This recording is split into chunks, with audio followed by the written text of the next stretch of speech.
On this week's episode of The Paw, we'll be taking an inside look into 9/11 with a quick Where Were You? In sports, we will talk to Brendan Brown about tonight's matchup against Madison. And we'll give some tips on how to be a Cougar fan. All that and more on today's episode of The Paw. Happy Friday, Northwest. Homecoming is around the corner, and there are a few changes made to the themes. So let's check them out.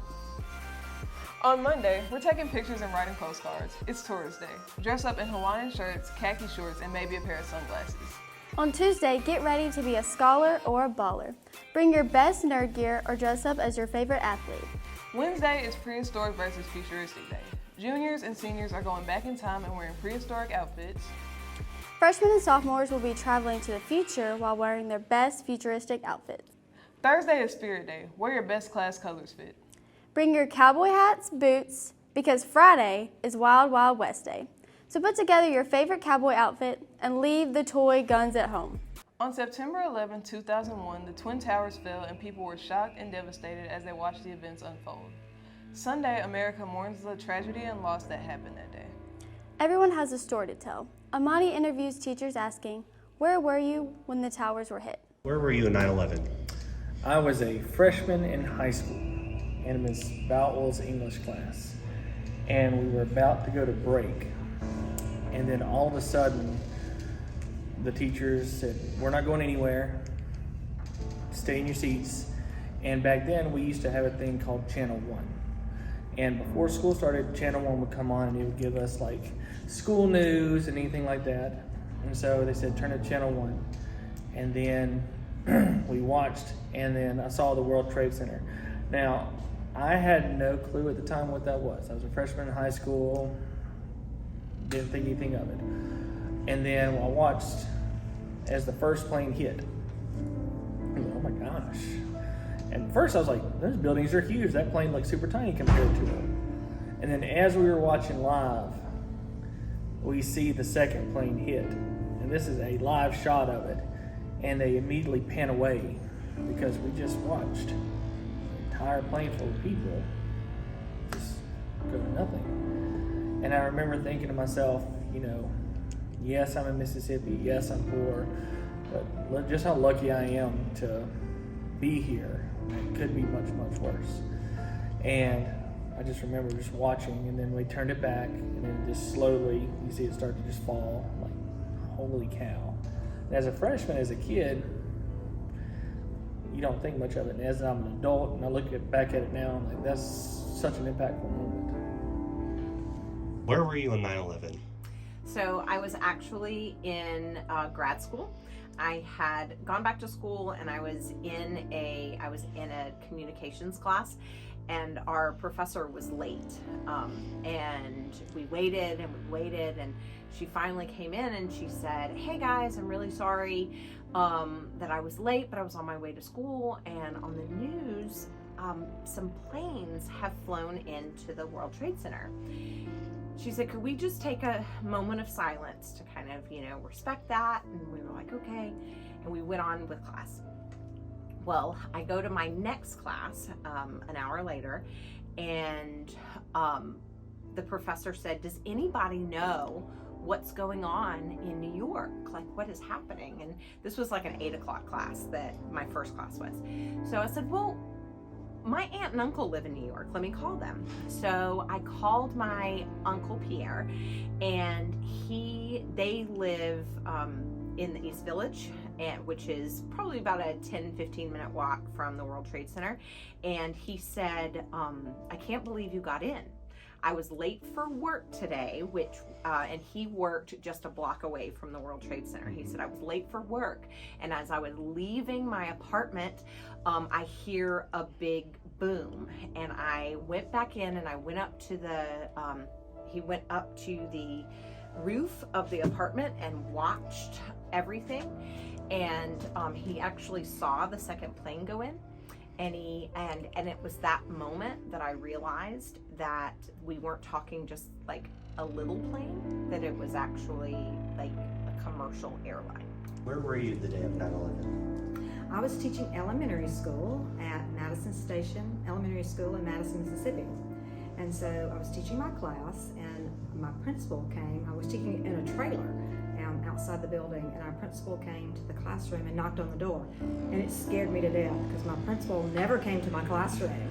And so I walked to the door, and she asked me to step outside. And it was really frightening because I thought something had happened to some of my family, because you know your principal never comes to your classroom. And so she told me what had happened, that a plane had hit one of the Twin Towers. And at that time, the second plane had not hit yet. And so she told me that just to make sure that we weren't showing anything on TV, or like we didn't have a radio playing or anything, because since it was elementary school, she didn't want to scare any of the kids. And she also wanted to let us know, or let me know, that children might be checked out, that parents might be coming to get the kids, because we had no idea what was going on at the time. We didn't know if we were being, attacked by another country or what was going on, if it was an isolated incident. And she also wanted to make sure that I didn't tell the kids anything, because she wanted to make sure that the parents had the opportunity to explain to the children, or not tell the children anything, because that wasn't our responsibility as teachers. So she just let me know what was going on, and so I basically just went back inside my class and started teaching again. But that was kind of hard to do because you don't know what's going on, and it was really scary, but that's where I was, and I will always remember that experience. And I had just been at the Twin Towers in March of that year. I had been on a field trip with my son for his school. So I had been standing there at the Twin Towers in March, and here it was September, and that they have fallen. So that was a pretty surreal experience, having just been there in like the last 6 months. But that's where I was. And now we'll throw it to sports with Alexis. Hey guys, I'm Alexis, and here's what's been happening in Cougar Sports. Volleyball was a 10-6 coming into this week before hosting Terry in a district matchup on Tuesday and heading to Warren Central on Thursday. They stay on the road next week, playing at Pearl on Tuesday and at Terry on Thursday. Both matches start with JV at 5 and followed by varsity at 6. Cross country got to work last weekend at the opener at Choctaw Trails. On the boys' side, 4 Cougars placed in the top 10 at the 4K. Dylan Harley finished second, followed by Carlos Harrison in 4th, Tyler Shipper in 5th, and John Sasser in 7th. On the girls' side, Natalie Whitehead led the Cougars, placing 5th in the girls' 4K, followed by Emily Horn in 12th, Amelia Galago in 13th. They host the Fleet Feet Invitational tomorrow at 9 a.m. right here at Northwest Rankin. Swim started up last Monday at the Brandon High School season kickoff invitational at Crossgates. The girls won first and the boys finished 4th. They're back in action next Monday with a duel in the pool against Brandon at the Flowood YMCA. Y'all know we want to beat Brandon in everything, so come out and cheer on your Cougar swim team at 5 p.m. Tonight, football heads across town to take on non-district rival Madison Central. The Cougars are 0-2 on the season after dropping a heartbreaker at Ridgeland in the season opener, falling to Clinton last Friday. Senior wideout Brendan Brown had 153 yards in the air and scored both of the Cougars' touchdowns against the Arrows. Sports reporter Jaden Freeman caught up with him before practice this week to talk about last week's performance and how they're going to be prepared for tonight's game. Brendan Brown, wide receiver for the Cougars, and I'm here to ask him a couple questions. All right, you had 150 yards and 2 touchdowns last week. What are you doing in practice to continue to be a contributor to the Cougars' passing game?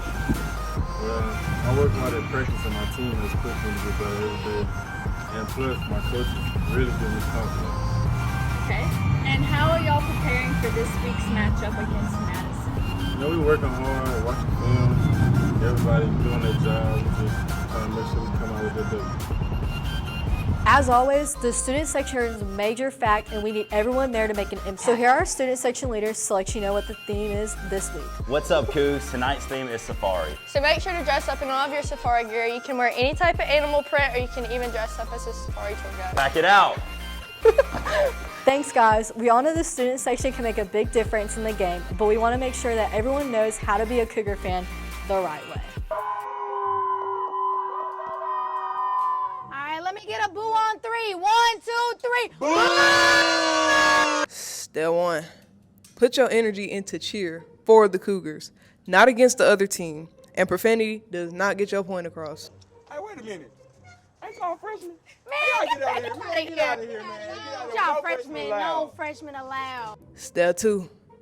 What is this? Every student is a part of the student section. School spirit is school spirit. There is no hierarchy. Oh, wait, the other band playing. Man, the band booty, man. Y'all suck. Step 3. Don't hate on the other team's band. It's just the band. Come on now. Man, wait a minute. Our band finna play now, though. Let's go! Step 4. The band don't take no requests. Oh, snap. There goes Principal Brian. Step 5. You know what? Never mind. Brian got it. Hey, I heard y'all being mean. I need to No, chill you're out. not talking Gotta chill about out. us. Oh, I know you're no. Not over here. Take that over there. You take that where? You take that over there. Back to my office. Because we're just doing what we're supposed to be doing. No. Be nice. Man, he just talking, bruh. Yeah, go ahead and go on and get them referrals, office Whatever, referrals, man. pink paper. You trash, bruh. That's it for this week. Be sure to follow all of our social media for updates, extra content, and the newest episodes. And we'll see you next time on The Paw.